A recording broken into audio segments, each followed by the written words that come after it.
volver a estar entre nosotros. El poder estar entre los hijos del Señor siempre será un honor reconfortante. Y el poder estar con hijos del Señor que además no son conocidos duplica el confort. Verles y verles en bien trae satisfacción al corazón.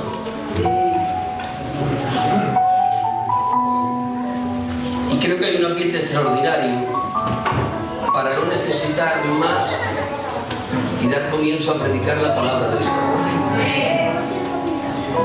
Confío en el apetito de ustedes para que de alguna manera pueda suplir la incapacidad mía. Lo mejor que puede tener un cocinero es a unos comensales con hambre. Cuando un cocinero tiene a unos comensales con hambre, ya sabe él que un pedazo de pan duro que ponga a ellos les va a parecer un manjar.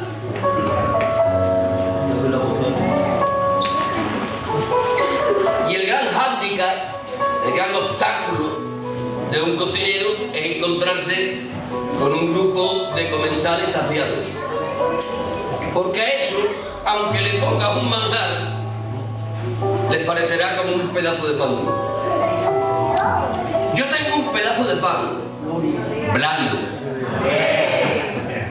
Y espero que ustedes no estén tan saciados como para no apreciarlo. Confío en que sus almas y espíritus tengan hambre de la palabra del Señor. Amén. Para que esa necesidad que ustedes tienen facilite la labor no solo del utensilio, sino del amo. Porque yo no aspiro hoy a convencerles de nada.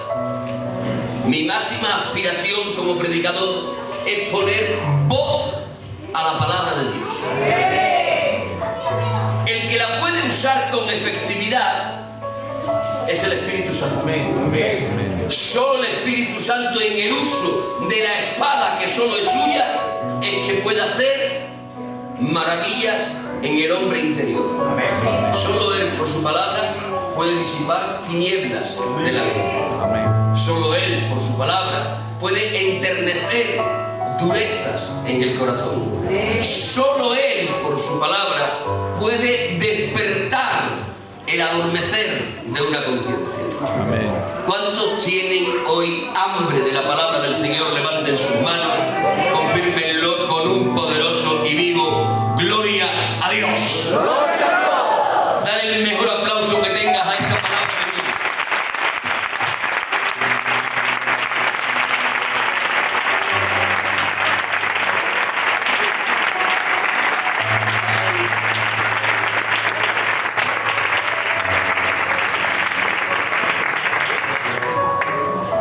Les voy a compartir en esta tarde acerca de un tema de sustancial importancia. Tan importante es este tema que sin él nos sería literalmente imposible agradar a Dios, ya que todos vosotros sabéis que no hay posibilidad de agradar a Dios divorciados de la fe. Imposible será de que Dios muestre agrado con nuestras vidas si nuestras vidas están carentes de este artículo del que les voy a predicar. Y voy a predicarles de la fe como misterio. Y voy a predicarles de la fe como instrumento necesario para poder desarrollar el plan personal que Dios con cada uno de nosotros delineó. Cuando yo hablo de la fe como misterio, lo que quiero decir es que hay partes de la fe que se encuentran a la luz y son fácilmente comprensibles por todos nosotros. Pero hay matices de la fe que se hallan en la penumbra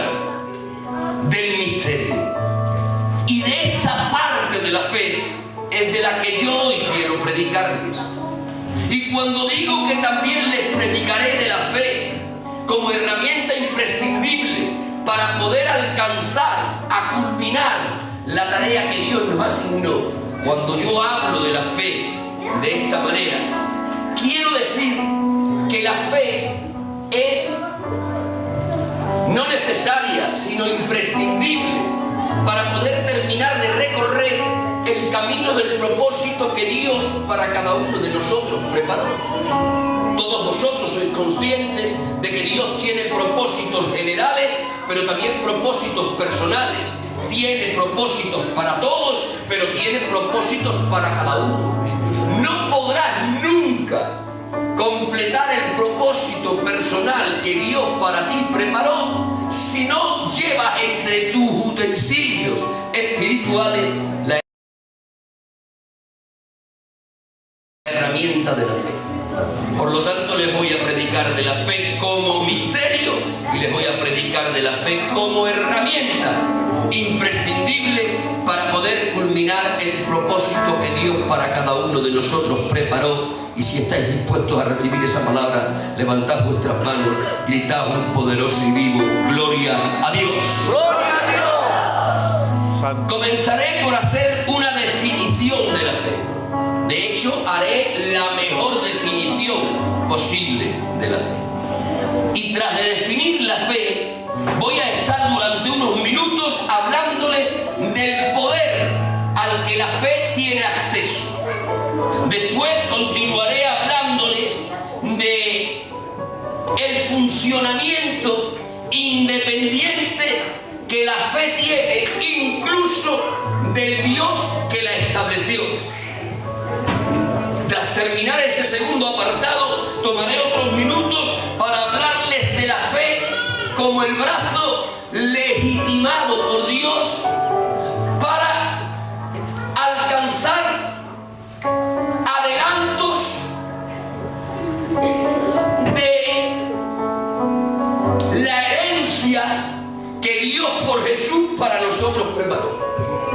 Y voy a concluir predicándoles acerca de que la fe, esta fe, es una fe que no necesita ver para hacer, sino que hace para ver. Vayan recopilando. Vamos a hablar del poder de la fe. Vamos a hablar del funcionamiento independiente de la fe. Vamos a hablar de la fe como el brazo legitimado por Dios para tomar anticipos de la herencia que Dios por Jesús para nosotros ganó. Y vamos a concluir hablando de que la fe verdadera no necesita ver para hacer, sino que hace para ver. Comencemos con la definición. Hebreos capítulo 11, verso 1. No podía ser otro texto. Esta es la mejor definición de fe que nunca jamás se haya hecho. Dice así el texto: es pues la fe la certeza de lo que se espera, la convicción de lo que no se ve.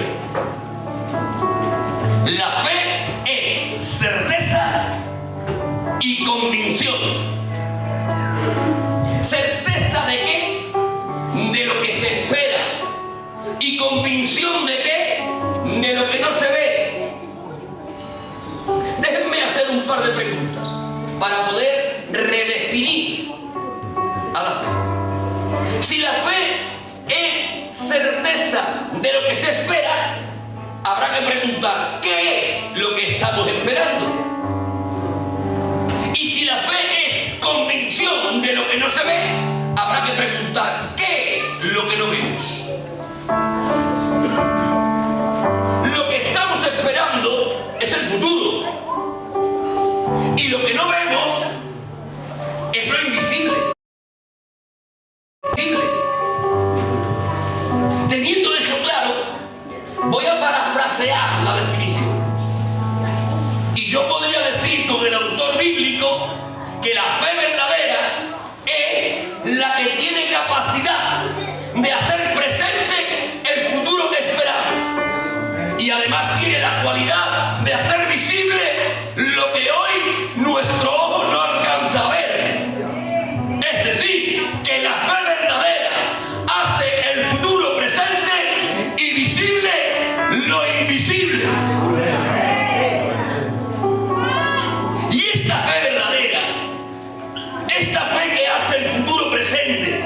y que hace visible lo invisible, esta fe tiene la cualidad de alcanzar la plenitud del poder de la deidad.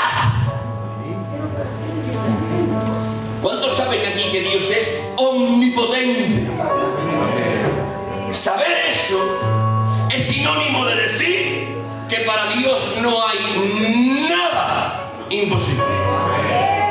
Dios no tiene poder, Dios tiene todo el poder. Pues la fe verdadera, la fe que hace el futuro presente y visible lo invisible, tiene acceso a la plenitud de todo el poder de Dios. Para hablarles de este primer punto, yo no me quisiera perder en un lenguaje excesivamente teológico. Para predicarles de este primer punto, yo quisiera tomar una historia de la Biblia. Ya sabéis que las historias bíblicas son las mejores ilustraciones para la doctrina bíblica. Es por eso que yo voy a predicar doctrina en personajes. Y para hablarles de que la fe verdadera tiene la capacidad de acceder a toda la plenitud del poder de Dios, voy a hacer uso de una historia que se encuentra en el Evangelio según San Mateo, en el capítulo 15, verso 21 al 28. Es ampliamente conocida por todos vosotros. Dejadme leerla brevemente. Y de esa historia vamos a entresacar la verdad de que la fe verdadera tiene acceso a toda la plenitud del poder de Dios. Dice así la historia citada. Saliendo Jesús de allí, se fue a la región de Tiro y de Sidón. Y he aquí una mujer cananea que había salido de aquella región clamaba diciéndole: Señor, hijo de David, ten misericordia de mí. Mi hija es gravemente atormentada por un demonio. Pero Jesús no le respondió palabra. Entonces, acercándose sus discípulos, le rogaron diciendo: despídela, pues da voces tras nosotros. Él respondiendo dijo: no soy enviado sino a las ovejas perdidas de la casa de Israel. Entonces ella vino y se postró ante él diciendo: Señor, socórreme. Respondiendo él dijo: no está bien tomar el pan de los hijos y echarlo a los perrillos. Y ella dijo: sí, Señor, pero los perrillos comen de las migajas que caen de la mesa de sus amos. Entonces respondiendo Jesús dijo: oh mujer, grande es tu fe, hágase contigo como quieres. Y su hija fue sanada desde aquella hora. Hagan un ejercicio de imaginación. Intenten visualizar la escena. El Señor con los 12 se encuentra, dice el texto, en la región de Tiro y de Sidón, es decir, en el país de Fenicia. Está fuera de Israel. Si me preguntáis, ¿y por qué Jesús está fuera de Israel?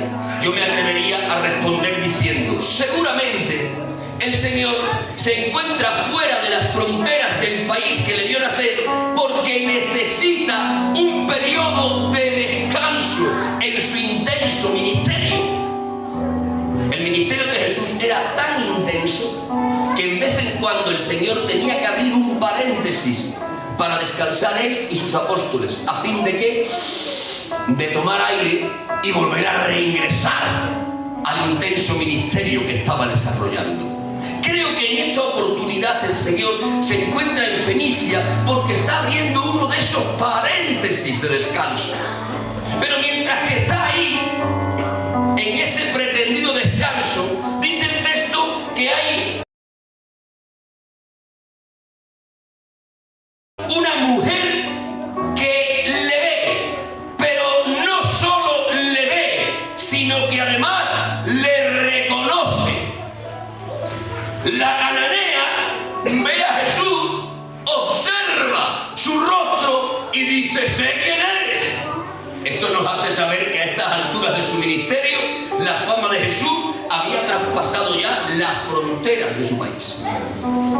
Y no solo le reconoce en su fisonomía, sino que sabe que ese al que ella está viendo es un personaje tan usado por Dios que no hay demonio que se le resista. Teniendo esta cananea el problema que tenía en casa, el texto nos informa que tenía una hija gravemente atormentada por un demonio. No estaba atormentada por un demonio, estaba gravemente. Ya sabéis que cada palabra de la Biblia hay que tomarla en cuenta, ninguna es de desechar. Si aquí dice que estaba gravemente atormentada por un demonio, lo que está diciendo es que la posesión que tenía aquella chiquilla era de grado 10. El problema era grave. No sé si alguna vez habéis convivido con una persona poseída. Si no lo habéis hecho, yo no os lo recomiendo. No es agradable vivir con una persona poseída que además el demonio la atormenta, y no la atormenta de cualquier manera, sino que la atormenta con gravedad. Esta mujer vive en un sinvivir, pero ahora ha visto a Jesús, y en Jesús ella está viendo al hombre de Dios que le puede solventar su problema. De ahí su reacción. La reacción de ella es la reacción que cualquiera de nosotros hubiésemos tenido. Ella está viendo la solución a su problema y rápida y raudamente se ha lanzado en dirección a Jesús. Y se ha lanzado gritando, y gritando le ha dicho: ¡Hijo de David, ten misericordia de mí! Tengo una hija gravemente atormentada por un demonio. Dejadme analizar la forma en la que la cananea se dirige a Jesús. En la primera parte de la frase le dice: ¡Hijo de David! Esa expresión era una expresión netamente judía. Esa expresión tan solo era legítima en la boca de un judío o de una judía. Pero esta no es judía, es cananea. ¿Por qué digo que esa expresión tan solo era legítima en la boca de un judío o una judía? Porque esa expresión lo que estaba diciendo era: te reconozco como el descendiente de David, es decir, como el Mesías al que estamos esperando. Y hago uso de este lenguaje netamente judío para hacerte saber que yo, como tú, también pertenezco a ese pueblo. Es decir, que de alguna manera entre tú y yo hay un vínculo sanguíneo. Los dos venimos de Abraham por la línea de Isaac y de Jacob. En definitiva, somos parientes. Preguntadme, ¿por qué esta mujer hace uso de una expresión que no le pertenece? Porque ella no pertenece al pueblo de Israel. Y yo le respondería sencillamente porque está buscando empatizar con Jesús. Está buscando tocar la fibra sensible del parentesco con Jesús para que Jesús le atienda y le solucione su grave problema. Pasemos a analizar la segunda parte de la frase. Ten misericordia de mí. Una hija tengo en la casa gravemente atormentada. En la segunda parte de la frase, lo que esta mujer está intentando es meterle pena a Jesús. Es decir, en la segunda parte de la frase está intentando empatizar con Jesús a través de ¿qué? De la pena. Por lo tanto, vayan recopilando. La mujer intenta detener a Jesús, intenta empatizar con él, intenta llamarle la atención por un pretendido vínculo sanguíneo y por compartir con él una pena. Pero sorpréndase conmigo, porque el texto sagrado dice que Jesús siguió caminando sin prestarle caso. Y a mí me sorprende la reacción de Jesús, porque a mí siempre me dijeron que Jesús era ese personaje tan tierno que cuando veía una pena o cuando veía un familiar rápidamente se giraba e intentaba solventar el problema, la pena que aquel familiar tuviese. A mí siempre me dibujaron a Jesús como la figura de un hombre netamente tierno que no pasaba de largo ante la necesidad de un ser humano. Pero aquí me rompen la imagen de Jesús, porque el texto dice que ésta le clama por el parentesco y le clama por la pena, pero el Señor, indiferente a ella, sigue caminando. atención de Jesús. No vence a la cananea. La cananea, a pesar de que Jesús le muestra indiferencia, sigue insistiendo y vuelve a clamarle: ¡Hijo de David, ten misericordia de mí! Y el Señor sigue caminando sin prestarle atención. ¿Podéis ver la escena? El Señor delante, los apóstoles detrás, y esta cananea como una loca gritando detrás de ellos: ¡Hijo de David, ten misericordia de mí! Se ha repetido tanto la escena que esto se ha convertido en un escándalo público. Y ante el escándalo público, los apóstoles se acercan a Jesús, dice el texto. Y acercándose los apóstoles a Jesús le dicen: mira, a ver, y atiéndela, porque es una vergüenza. Estamos siendo objeto de un escándalo público y tú eres un hombre prominente, eres un hombre famoso. Como te cojan las redes sociales, esto va a salir en medio mundo. Por favor, hazte un favor. Detente, atiéndela, le solventas el problema o le dices que no se lo vas a solventar, pero termina con este escándalo público. Cuando los apóstoles le presentan este argumento al Señor para que el Señor le atienda, el Señor les explica a los apóstoles el porqué de su indiferencia hacia la cananea. Y cuando les tiene que explicar Jesús el porqué de su indiferencia para la cananea, el Señor hace uso de una frase enigmática. Y le dice el Señor a los apóstoles: no la atiendo porque yo no soy enviado sino a las ovejas perdidas de la casa de Israel. Ese es todo el argumento que usa Jesús para no atender a la cananea.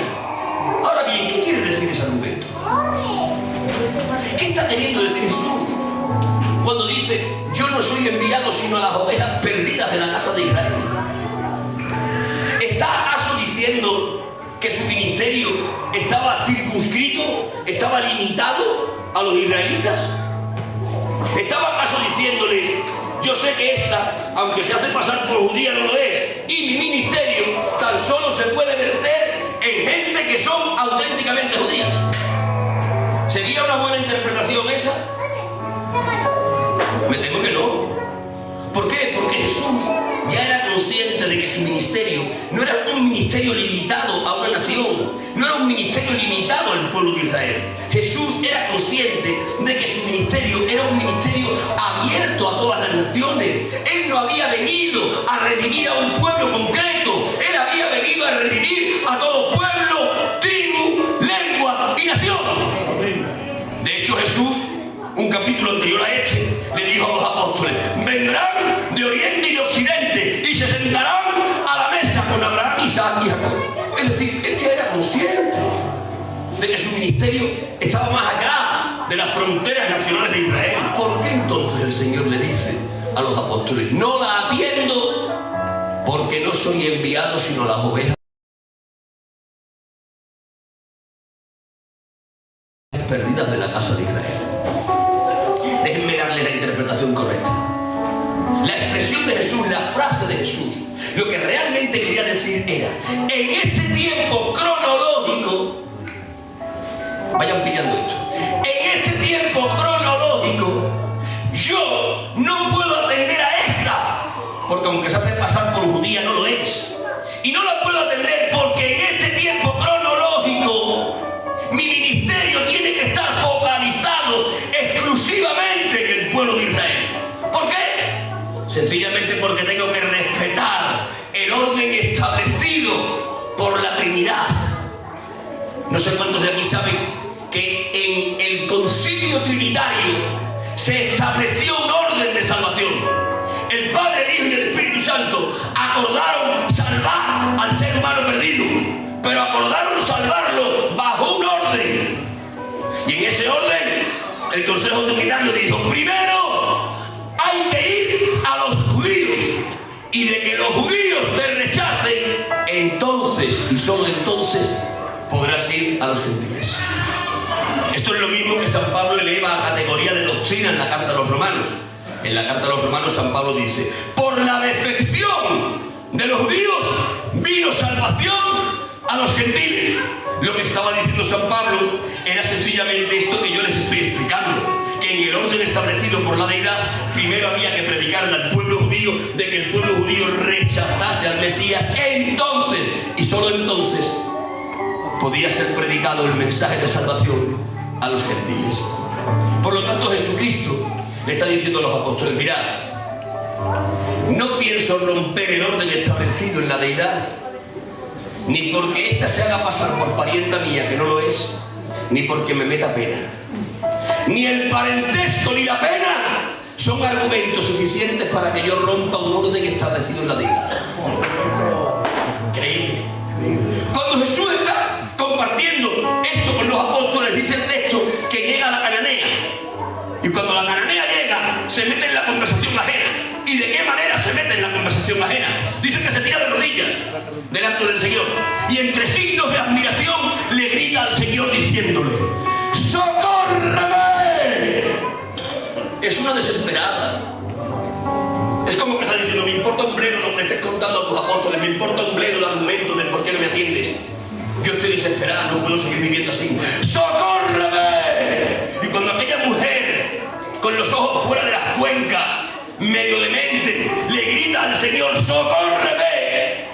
Entonces el Señor por primera vez se dirige a ella. Por primera vez en esta historia se dirige el Señor a la cananea. Y dirigiéndose a ella le dice: no está bien. Notad la segunda frase del Señor, que es tan enigmática como la primera. Esto parecía más bien un jeroglífico egipcio que una doctrina. El Señor, cuando la ve ahí, arrodillada, con los ojos fuera de las cuencas y gritándole a voz en cuello, todo lo que le dice el Señor es: no está bien tomar el pan de los hijos y echarlo a los perrillos. ¿Qué le está diciendo el Señor con esa frase tan aparentemente enigmática a la cananea? Lo que le está diciendo el Señor es: cananea, este pan de salvación y de liberación que yo tengo en este momento cronológico, no lo puedo poner en otra mesa sino que en la mesa de los judíos, porque mi Padre, el Espíritu Santo y yo quedamos en acuerdo de que primero había que llevar el pan de la salvación y la liberación al pueblo de Israel. Y de que el pueblo de Israel me rechazase, entonces te podría dar a ti, que eres gentil, una parte de este pan. Pero llegas al tiempo, cananea. Todavía no me han rechazado. Por lo tanto, todavía no es tu tiempo.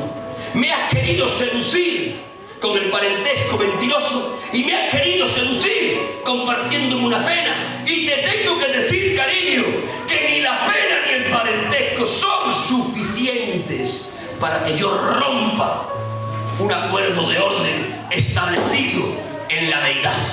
Muy bien. Amén. Increíblemente, la cananea ha entendido lo que el Señor le ha dicho. Lo dice el texto.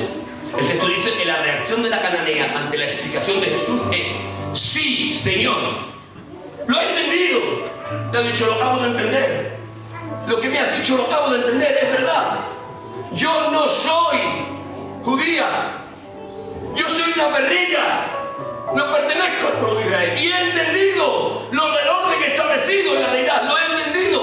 He entendido que el pan de liberación y salvación que tienes primero tiene que ir a la mesa de los judíos y de que ellos lo rechacen. Entonces lo puedes compartir con los gentiles. Lo he entendido.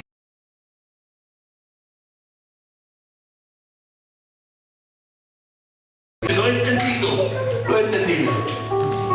Pero escúchame, Jesús. Y ahora la cananea va a cambiar de herramienta. Ahora no va a usar el parentesco fingido. Ahora no va a usar la pena. Ahora va a usar la fe. Ahora va a usar la fe. De acuerdo, Señor. Lo entiendo. Pero escúchame algo. Yo he visto a los perrillos naturales y les he visto que se acercan a la mesa de sus amos. Nunca vi a un amo coger a un perrillo y sentarlo y ponerle un cubierto para que comiese con él. Nunca vi a un perro compartir mesa y mantel con un amo, es verdad. Pero tampoco, Señor, tampoco vi que ningún amo le diese un puntapié a un perro evitándole comer las migajas. No te pido que me sientes a la mesa, solo te pido que me dejes estar a los pies. Porque si del manjar de tu mesa, si del manjar de la liberación, si del manjar de la salvación, si del manjar de tu mesa cae una migaja, un poco de lo tuyo es suficiente para solucionar un mucho de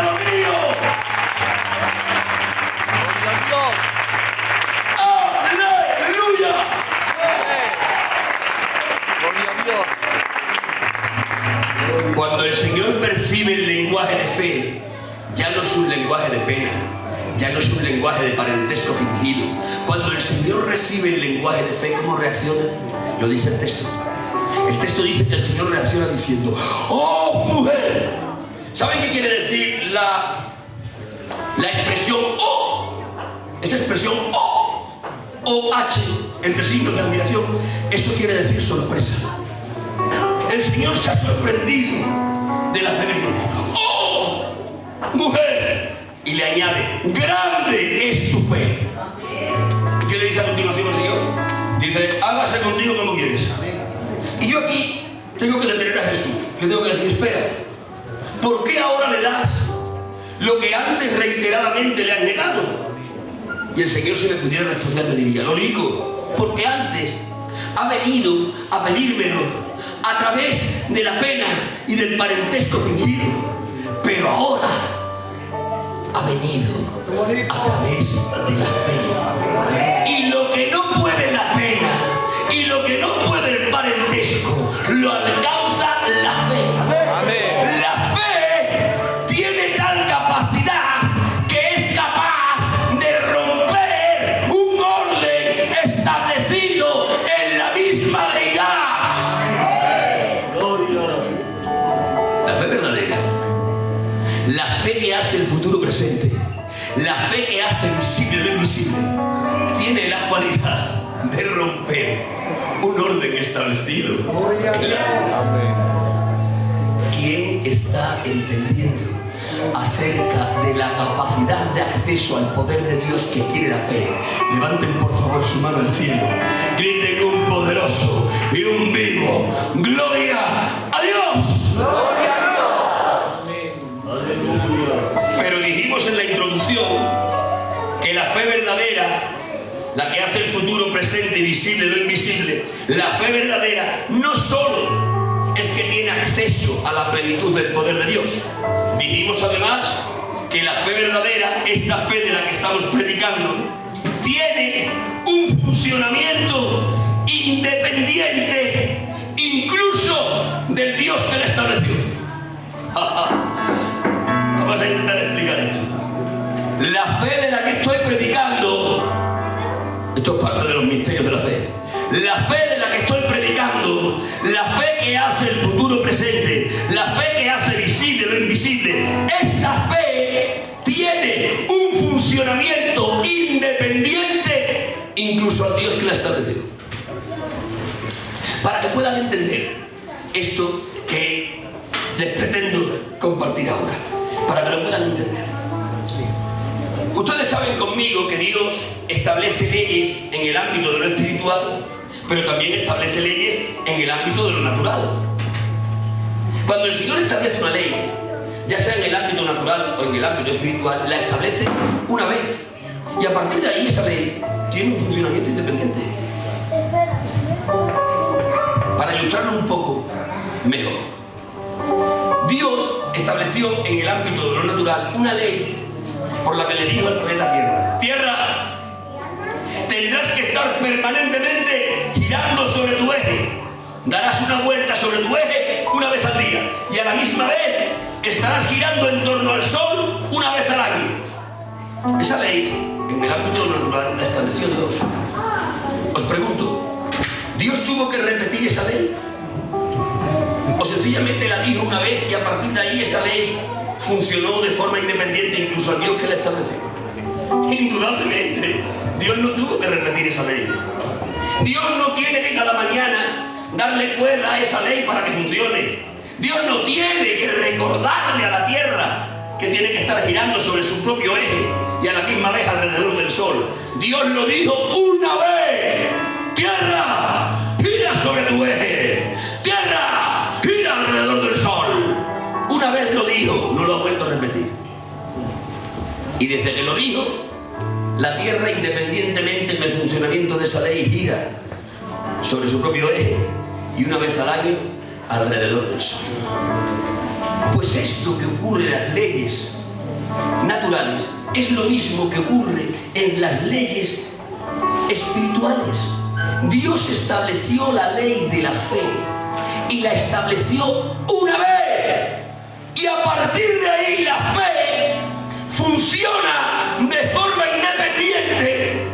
incluso al Dios que la estableció.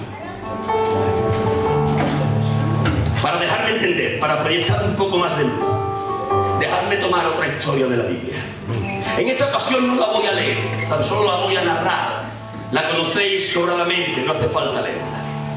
Para ilustrar esta segunda verdad, voy a hacer uso de la famosísima mujer del flujo de sangre. ¿La recordáis? Lleva años enferma. Pero no solo está enferma, es que además está ceremonialmente inmunda, con flujo de sangre. Ni podía ir a la sinagoga a escuchar la palabra, ni al templo a sacrificar para perdón de pecados. Pero además de inmunda y enferma, está en bancarrota económica. Dice que todo lo que tenía se lo ha gastado en médicos y le ha ido peor. Mirad a esa mujer, enferma, ceremonialmente impura y además de esto en bancarrota económica. Su vida es una ruina. Pero estando en semejante situación caótica, dice que recibió una palabra acerca de Jesús. Y ya sabéis vosotros que la palabra de Dios es la matriz de la que nace la fe. La fe viene por el oír y el oír por la palabra de Dios. A esta mujer en ese estado caótico le llega una palabra de Dios. Y esa palabra de Dios le dice: mujer enferma, ceremonialmente impura y en caos económico, tengo una palabra para ti. Se ha levantado un profeta en Galilea al que no se le resiste ni una enfermedad. Y cuando esta mujer recibe esa palabra cae en su corazón, y como la palabra es la matriz de la fe, le germinó una semilla de fe en el corazón. Y cuando le ha germinado una semilla de fe en el corazón, ¿qué ha hecho la mujer del flujo de sangre? La mujer del flujo de sangre ha empezado a elaborar un pensamiento.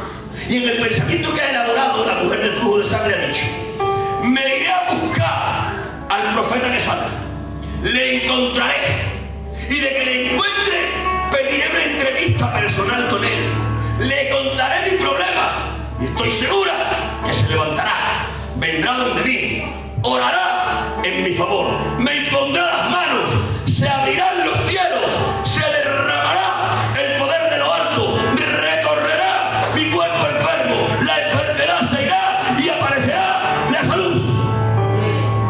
Os pregunto, ¿ese pensamiento se lo ha ministrado a alguien? ¿A la mujer del flujo de sangre? ¿Ha venido un apóstol? ¿O un profeta? ¿O un evangelista? ¿Un pastor? ¿Un maestro? ¿Le ha ministrado a alguien ese pensamiento? No. Es un pensamiento que ha nacido de su fe. Esa fe que ha germinado en el corazón por la palabra que ha oído. La palabra que ha oído es un pensamiento independiente. Un pensamiento de fe independiente. Y con el pensamiento independiente se ha ido a buscar a Jesús. Y le ha encontrado. ¿Por qué? Porque en el reino de Dios, el que busca halla. Amén. ¿Sabes por qué no halla? Porque no buscas. El que busca halla. Esa parte de la oración, esa parte de la lección que Jesús dio de la oración, no dice el que busca halla, realmente dice el que busca y sigue buscando, porque está en un presente continuo.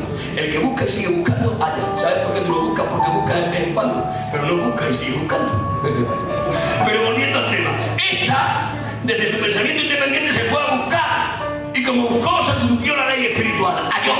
Pero halló a Jesús como no lo esperaba, porque no le halló para poder pedir una entrevista personal con él. Le halló rodeado de cientos y cientos y cientos y cientos de personas. Aquel día el Señor iba camino a la casa de Jairo a resucitar a una hija suya que recién se había muerto. Allí estaba la multitud apretujando al maestro. Ella le ha encontrado, es ese, sí, pero no tengo acceso a él. Le he encontrado, pero no como yo quería. Pero como ya tiene fe, y la fe verdadera no se rinde ante los obstáculos, la fe verdadera se estimula ante los obstáculos. Amén. Tú ante el primer obstáculo te rindes. Lo que llevaba no era fe verdadera. La fe verdadera ante los obstáculos no se rinde, se estimula. Amén. Hay cientos y cientos de obstáculos, pero su fe no se rinde, se estimula. y fabrica otro pensamiento de fe. Le he encontrado, pero no puedo tener la entrevista personal. Voy a fabricar otro pensamiento de fe. Y en este segundo pensamiento de fe fabrica la siguiente idea: me meteré entre la multitud, meteré los codos, meteré las piernas, me empujarán y yo empujaré, me tirarán y yo tiraré, pero si me hacen caer me levantaré y llegaré a donde él está. Y cuando llegue cerca de él extenderé la mano, no me hará falta hablar con él.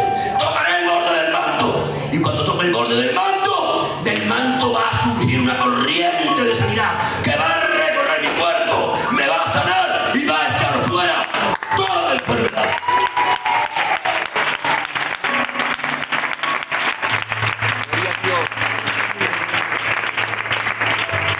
¿Le ministró a alguien este pensamiento? No. Era un pensamiento independiente, nacido de la fe. Y empezó a hacer práctica el pensamiento de fe. Porque los pensamientos de fe hay que hacerlos reales. Amén. Y se metió entre la multitud. Y metió los codos. Y le metieron los codos. Y metió las piernas. Y le metieron las piernas. Y empujó y la empujaron. Y hizo caer a algunos. Y a ella también le hicieron caer. Pero cayó y se levantó. La cayeron y volvió a levantarse. Hasta que Agatas llegó cerca del Señor. Y cuando estaba cerca del Señor extendió su mano y tocó el borde del manto. Cuando tocó el borde del manto, cuando la fe se hizo acción, entonces se produjo el milagro. El milagro es la consecuencia del abrazo entre la fe y la acción. Cuando la fe se ha hecho acción, el milagro ha brotado, ha recorrido su cuerpo, se ha ido la enfermedad y ha aparecido la salud. Hasta ahí está todo bien, pero lo que yo quiero subrayar es la reacción de Jesús. En el momento que ella ha tocado el manto de Jesús y ha sido sana, dice la Escritura que el Señor se ha parado y con él toda la comitiva de cientos y cientos de personas. Y entonces el Señor ha dicho algo que aparentemente es estúpido. Lo que ha dicho el Señor aparentemente es absurdo. El Señor ha dicho: uno de vosotros me ha tocado. Es absurdo decir eso. Por eso Pedro, recortando su silueta en la esquina del pasaje, le dice a Jesús: ¿qué dices? ¿Cómo que uno te ha tocado? Te están tocando de a cientos. ¿No ves que te aprietan? Y el Señor tiene que corregir a Pedro con la ternura que le caracterizaba y le tiene que decir: no, Pedrico, yo no hablo del toque de estos que vinieron a buscar el espectáculo. Yo estoy hablando de un toque distinto que yo he sentido. El toque de la fe provocado por la necesidad. Porque sabéis algo, Dios sabe distinguir de toques. Dios sabe distinguir entre aquellos que vienen al culto buscando un espectáculo de aquellos que vienen al culto buscando al Dios del espectáculo. Dios sabe distinguir entre los que vienen en el formato de una religión vacía de aquellos que vienen en el formato de una relación nacida de la fe. Yo distingo de toques, Pedro. Todos estos me están tocando porque han venido a presenciar el espectáculo de la resurrección de la hija de Jairo. Pero aquí hay alguien que me ha tocado de forma distinta. Aquí hay alguien que me ha tocado con fe. ¿Y cómo lo sabes, Jesús? Le diría a Pedro: ¿cómo sabes que alguien te ha tocado con fe? Dice: porque de mí ha salido poder. Es decir, que Jesús es consciente que de él ha salido poder, pero no es consciente de haber dado permiso al poder para salir. Lo voy a volver a decir. Jesús es consciente que de él ha salido poder, pero no es consciente de haber dado permiso al poder para salir. La fe de la mujer del flujo de sangre le robó un milagro a Dios. ¿Por qué? Porque la fe verdadera, la que hace el futuro presente, la que hace visible lo invisible, esa fe funciona de forma independiente incluso del Dios que la estableció. Y los que estén entendiendo eso y recibiéndolo, levanten por favor sus manos, griten un poderoso y un vivo ¡amén! ¡Amén! El mejor aplauso que tengas para él.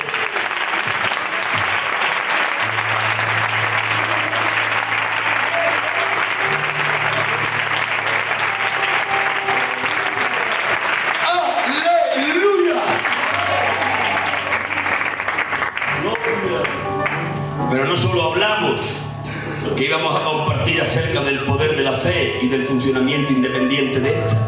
También dijimos que íbamos a compartir dentro de los misterios de la fe del hecho por el cual decimos que la fe verdadera, anoten esto, la fe verdadera, la que hace el futuro presente, la que hace visible lo invisible, esa fe es el brazo legitimado por Dios para tomar anticipos de la herencia que Dios por Jesús para nosotros ganó. ¿Cuántos de aquí saben que somos herederos de Dios por medio de Cristo? Amén. El apóstol San Pedro nos dice que todo lo que Cristo ganó en su vida, muerte y resurrección, todo lo que Él ganó, dice San Pedro, que lo ha quedado reservado como una herencia en los cielos. Y esa herencia está ahí reservada, inmaculada, inaccesible. Y está ahí, dice San Pedro en la carta universal que lleva su firma, para nosotros. Esto es extraordinario. Lo que está diciendo Pedro es que Jesús, Dios hecho hombre, vivió sin pecado, se entregó a la muerte vicaria de cruz, resucitó de entre los muertos, recopiló todo lo que Satanás a Adán en la lucha del Edén le había quitado, y todo lo que ha recuperado lo ha quedado en el banco del cielo y tiene un cartel: esta es la herencia de mis hijos. Y está ahí, dice Pedro, esa herencia reservada, inmaculada y preciosa. ¿Y para quién está reservada? Para los que anuncia el cartel, para los hijos de Dios. Por lo tanto, todos nosotros somos herederos de Dios por medio de Cristo. Hay una herencia inmaculada, inaccesible, reservada para mí en los cielos. Extraordinario. ¿Cuándo podremos tomar en plenitud esa herencia? La doctrina dice que esa herencia la podremos tomar en plenitud después de la resurrección de entre los muertos. Pero entre que llega la resurrección y no, ¿podemos nosotros tomar anticipos de esa herencia? ¿Sí o no? La Biblia dice que sí. La Biblia dice que entre tanto que llega la resurrección de entre los muertos para tomar la herencia en plenitud, entre tanto que eso llega, dice la Biblia que nosotros podemos tomar anticipos de esa herencia. ¿Y cuál será el brazo que Dios legalizó para poder tomar anticipos de la herencia que está en los cielos? La fe. La fe es el brazo que Dios legitimó para que pueda salir de lo terrenal, de lo mundanal, y pueda acceder a lo celestial, y pueda tomar una parte de aquella herencia de lo celestial para poderla impartir en mitad de lo terrenal. No lo digo yo, lo dijo Jesús. Dice el Señor: estas señales seguirán a los que creen. Pondrán sus manos en los enfermos y sanarán. Os pregunto, ¿la sanidad plena es una parte de la herencia que Dios por Jesús para nosotros ganó? Indudablemente. La herencia es mucho más grande, pero yo voy a hablar tan solo de una parte. La herencia, vuelvo a repetir, es mucho más grande, pero yo voy a hablar tan solo de una parte. La sanidad perpetua. La sanidad perpetua es parte de la herencia que Dios por Jesús para nosotros ganó. ¿Dónde está la sanidad perpetua como parte de la herencia? En el cielo, reservada. ¿Dónde se manifiesta la sanidad perpetua? En el cuerpo de gloria.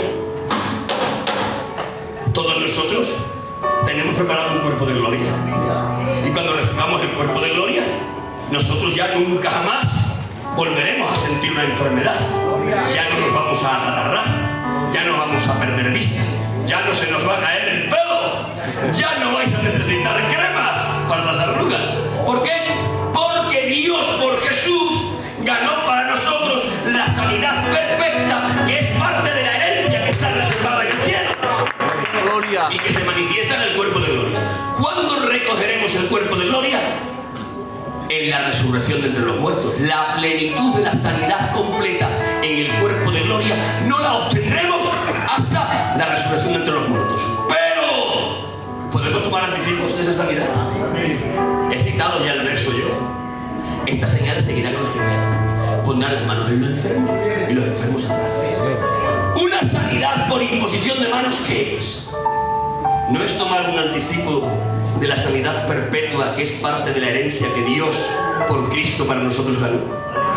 Lo que le estoy diciendo es que cuando los siervos del Señor oramos por un enfermo con imposición de manos y la enfermedad desaparece y aparece la salud, lo que realmente hemos hecho con la fe, porque estos son señales, dice el texto, para los que creen, lo que realmente hemos hecho con la fe de imposición de manos ha sido salir de lo terrenal por el brazo de la fe, entrar en lo celestial, tomar un anticipo de la salud del cuerpo de gloria y aplicarla al cuerpo enfermo. Eso es técnicamente lo que hemos hecho. Por eso digo que la fe verdadera, esto es fabuloso, la fe verdadera, la fe que hace el futuro presente, la fe que hace visible lo invisible, es el brazo legitimado por Dios para poder tomar anticipos de la herencia que Dios por Jesús para nosotros ganó. Me interesa que esto lo comprendáis, porque solo desde la comprensión puede venir la acción de fe. Me interesa que esto lo comprendáis. Por ilustrarlo un poco más. Mirad, yo soy un hombre potentado, cordobés. No puedo decir otra cosa, tengo mucho dinero. Pero no solo tengo dinero. Tengo viñedos, tengo olivares, tengo caballerizas, tengo tierras, tengo acciones en la bolsa. ¿Y saben qué? Que he hecho un cómputo de toda mi hacienda y la he plasmado en un documento al que he llamado herencia. Y en ese documento yo he plasmado que todo lo que tengo será para mis 2 hijas y mis 2 hijos, a partes iguales. 25%, 25%, 25% y 25%. Se lo he entregado todo a ellos. Ya es de ellos. Pero hay una letra pequeña en el contrato de herencia.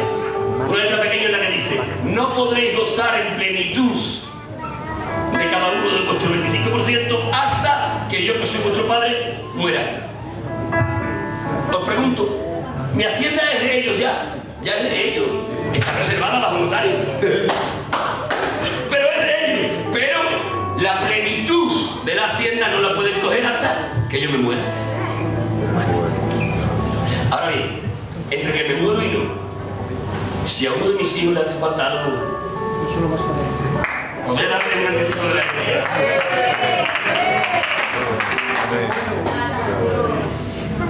La herencia ya es tuya, ya es mía, está reservada, dice San Pedro en los cielos.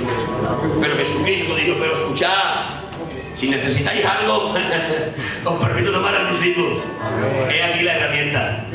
Estas señales seguirán a los que crean, a los que crean, a los que crean, a los que crean, a los que crean, a los que crean.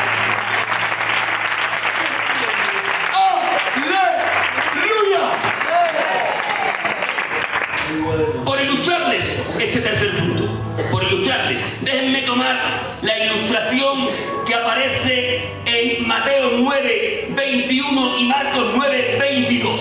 Lo voy a hacer rápido. En el primer texto, Mateo 9:21, encontramos a Jesús frente a 2 ciegos. Le pone las manos a uno y le pone las manos al otro. Y después de ponerle las manos a uno y al otro, le dice el Señor: conforme a vuestra fe os sea hecho. Y a mí me sorprende el Señor. ¿Por qué le dices conforme a la fe de ellos? ¿Por qué no conforme a la fe tuya?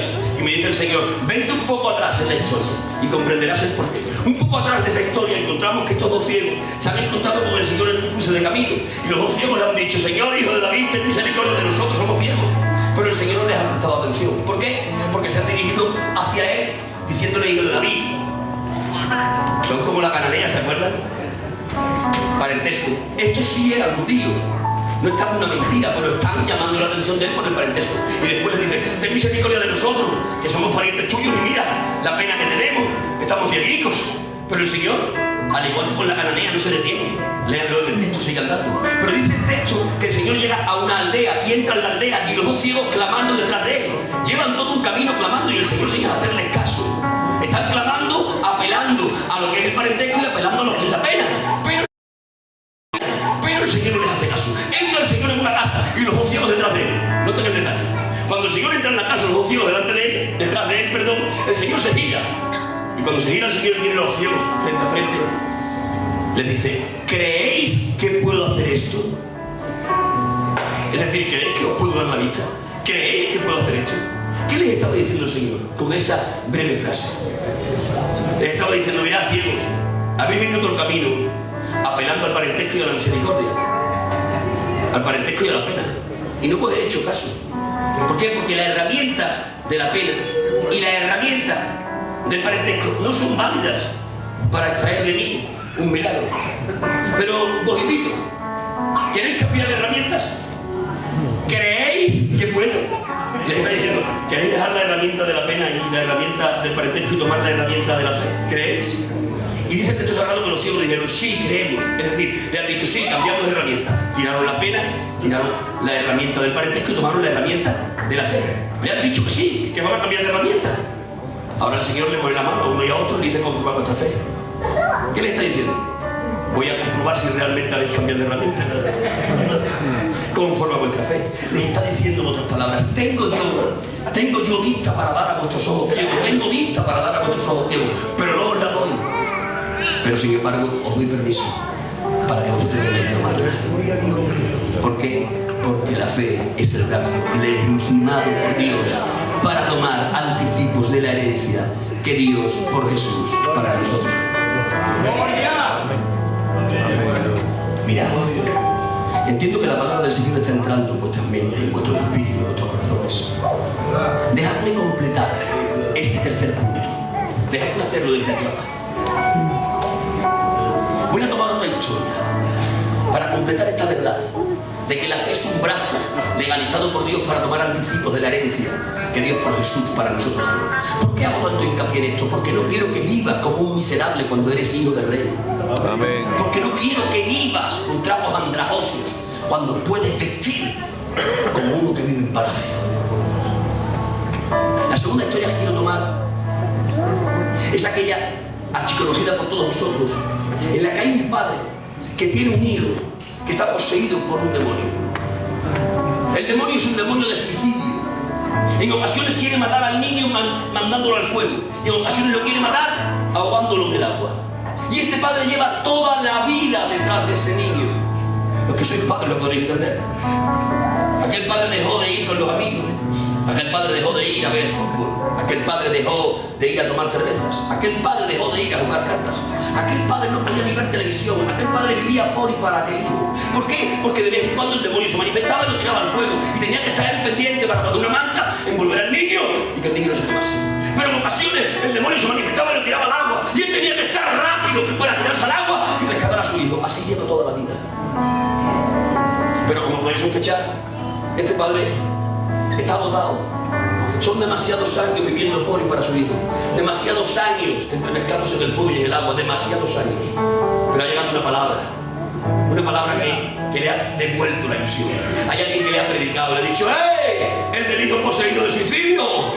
Se ha levantado un pastor, un profeta en Israel. No hay demonio que se pare a 100 kilómetros a la redonda de donde está él. Cuando este hombre recibe aquella palabra, hemos dicho que la palabra era la ¿qué? La matriz de la cruz de la fe. Cuando recibe aquella palabra, germina la fe en su corazón. Y este hombre dice, me iré a buscar al exorcista y le encontraré. Y se fue a buscarlo. Y como a pena del flujo de sangre, le encontró. Pero aquel día, cuando ha llegado al campamento donde está Jesús, ha llegado con tan mala fortuna que el Señor en ese día se encontraba en un retiro. Estaba en el retiro del monte de la transfiguración. Y cuando ha llegado ha preguntado, ¿dónde está el exorcista? ¿Dónde está Jesús? ¿Dónde está el que echa fuera demonios? Aparecieron sus apóstoles y le dijeron, no está él, está en un retiro. Pero aquí estamos nosotros que somos sus apóstoles, somos sus discípulos aventajados. Cuéntanos qué te pasa, que no hay problema, lo que te vaya a hacer él ya te lo podemos hacer nosotros. ¿Sabéis por qué me río? Porque a veces los siervos del Señor, yo cuando menos yo, a veces caemos en el error de pensar que nosotros podemos hacer todo lo que hace Él, y no es verdad. Pero esto cayeron en el error que yo hay. No te preocupes, no está Él, por aquí estamos nosotros. Hemos aprendido lo que es toda la teología de la satanología. Tenemos lo que son un curso acelerado de exorcismo y sea cual fuere el demonio de tu hijo, no te preocupes, le vamos a sacar. Aquel padre confiado lo entregó en la mano de los apóstoles se fueron a orar por él. No sé si alguna vez habéis estado en un exorcismo. Hay exorcismos que a las piedras se pegan. Hay exorcismos que son una bendición, que oran por el poseído y en un momentico el demonio está fuera, ¿no? Y tú te engrandeces y dices, ahí está, chao, me va a pasar es verdad que a mí me ha pasado, Yo me he encontrado con gente poseída que les dice, en el nombre del Señor fuera, rápido se van. Pero me he encontrado con otros. Palabra que desesperado ya no sabes qué hacer. Has probado todo. Has reprendido en el nombre del Señor. Has orado por el vaso de agua. Has abierto la ventana para que entre. Has hecho todas las cosas más absurdas del mundo entero porque ya no sabes qué hacer. Se te han agotado los recursos, ya no eres capaz. Y ya cuando no eres capaz le dices a la otra, un poco de tila que se tranquilice este muchacho. Dando la nota gorda. Palabra. Bueno, pues así les pasó a los apóstoles en esta ocasión. Se pusieron a orar por el niño poseído del espíritu de suicidio, pusieron en práctica todo lo que el Señor les había enseñado y el demonio no salió. Con la gota corriendo por aquí, han llegado el padre y le dicho, mira, tenemos que reconocer lo de tu hijo, se escapa nuestra competencia. Anda y llévatelo, anda y dale una tila, a ver si el niño se tranquiliza. Y cuando el padre está a punto de volverse para irse, descorazonado, cuando está ahí, en ese momento, apareció Jesús. Amén. Porque Jesús siempre aparece. Amén. En el momento que tiene que aparecer. Cuando todo parece perdido, cuando te giras sobre tus talones pensando que ya no hay solución para ti, entonces aparece la voz de Él. Porque Él nunca llega tarde. Siempre llega en el momento preciso.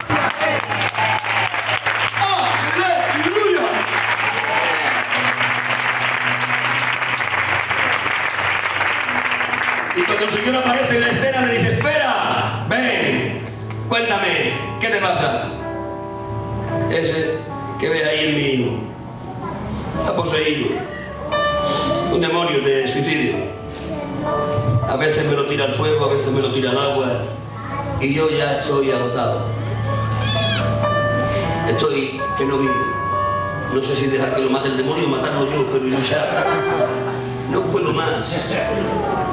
Y se lo he traído a tus apóstoles, que me han dicho que iban a poder, pero ¿sabes qué? No han podido. Y entonces el Señor reprende a los apóstoles. ¿Qué le dice el Señor a los apóstoles? Dice, ¿hasta cuándo he de estar con vosotros? Es como que le estuviera diciendo, estoy hasta la comunión de vosotros.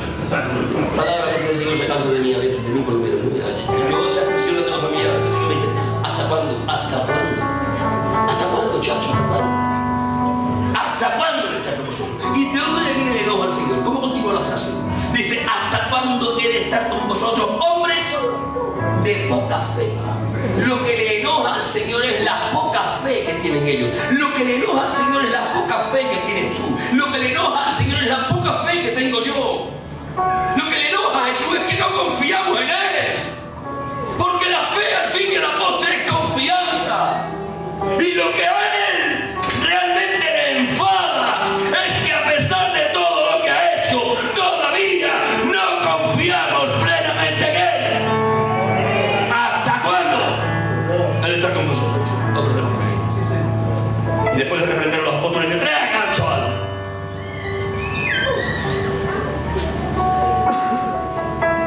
Reprende al demonio. El chaval convulsa, cae al suelo, está muerto. Y dice, no, está libre.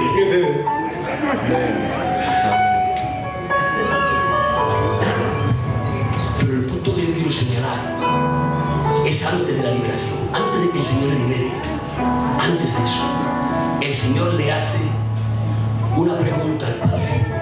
¿Desde cuándo le pasa? Y el Padre dice, desde que era niño. Y de que el Padre dice eso, a continuación el Padre le dice a Jesús, si puedes hacer algo,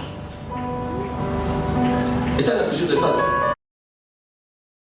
La expresión del Padre.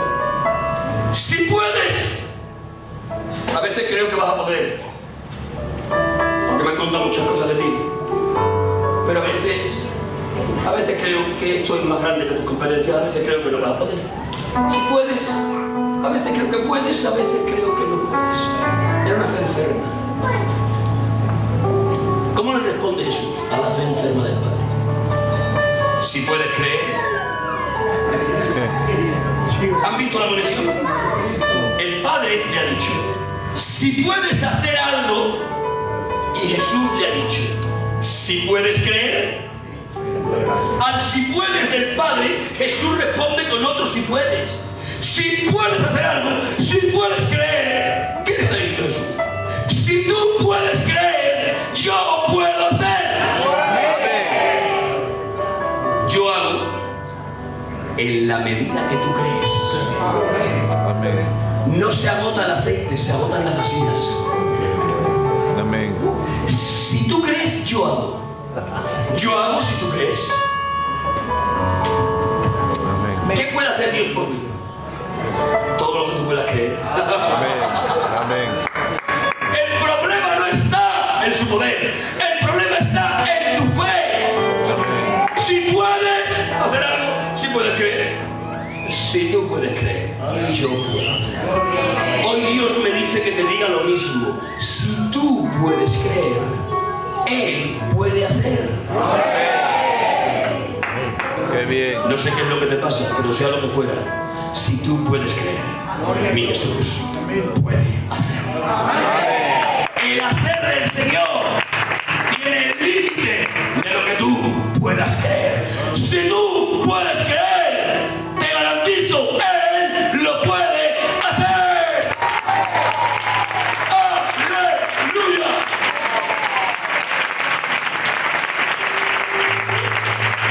Espíritu. Y para terminar, poder de la fe, funcionamiento independiente de la fe, brazo legitimado para alcanzar anticipos de la promesa, y lo último que les tengo que predicar, la fe verdadera. La fe que hace el futuro presente y visible lo invisible, es una fe que no necesita ver para hacer, sino que hace para ver. Para ilustrarlo, Moisés, como Israel, 2-3 millones de personas. Frente a ellos el mar rojo cerrado. Tras de ellos, los ejércitos de Faraón, con la intención de exterminarlos. El problema es insolucionable.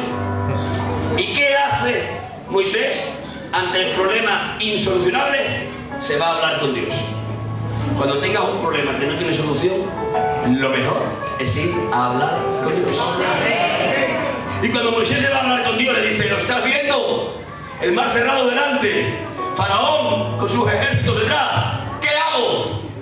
Abre la ventana del cielo, Dios, y le dice, dile al pueblo que marche. Véanlo en la Biblia, eso es lo que le dice Dios. Después le dice lo del palo y lo de tocar el mar, vale. Pero lo primero que le dice es, dile al pueblo que marche. ¿Hacia dónde tenía que marchar el pueblo? Tenía que marchar en dirección a un mar cerrado. No se abre el mar y después el pueblo anda.